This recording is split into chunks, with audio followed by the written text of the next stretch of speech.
யார்கிட்ட பேசிக்கிட்டு இருக்கேன்னு தெரியுதா உனக்கு? ஓ மகன் கிட்டதான் ஜக்கம்மா. ஜக்கம்மாவா? பின்ன உன் பேர் என்ன பொக்கம்மாவா? ஏண்டா என் பேரை சொல்லி கூப்பிடுற அளவுக்கு வந்துட்டியா நீ? உன் பேர் என்ன? உன் பாட்டி பேரு, பாட்டியோட பாட்டன் பேரு, எல்லார் பேரையும் சொல்லுவேன். எல்லாரும் லைனா வந்து என் முன்னாடி இப்படி கை கட்டி நிக்கணும் ஜக்கம்மா. நான் உன்னை சும்மா விட மாட்டேன். இருடா, நீ கொஞ்சம் சும்மா இரு. அவனுக்கு பைத்தியம் கித்து புடிச்சு போச்சா என்னமோ தெரியல. என்னடா ஆச்சு அவனுக்கு? அவருக்கு லாட்டரி சீட்டு விழுந்திருக்குங்க. லாட்டரி சீட்டா? I am 50 lakhs owner. 50 லாஸா? அண்ணே தமிழ்ல சொல்லுங்கண்ணே. அச்சா தமிழ்ல நான் சொல்ல மாட்டேன், நீ சொல்லு. 15 லட்சம். 15 லட்சமா? இவனுக்கா? Shut up your mouth. ஆற பார்த்து அவனுக்கா இவனுக்காங்கற. இவர் அவர்னு சொல்லணும் தெரியுமா உனக்கு? அடேங்கப்பா.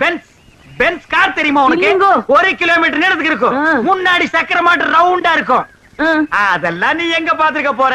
நீ கட்ட வண்டி கடகரா வண்டிலையும் போனவ. இது கிட்ட நமக்கு என்னடா பேச்சு? வாடா.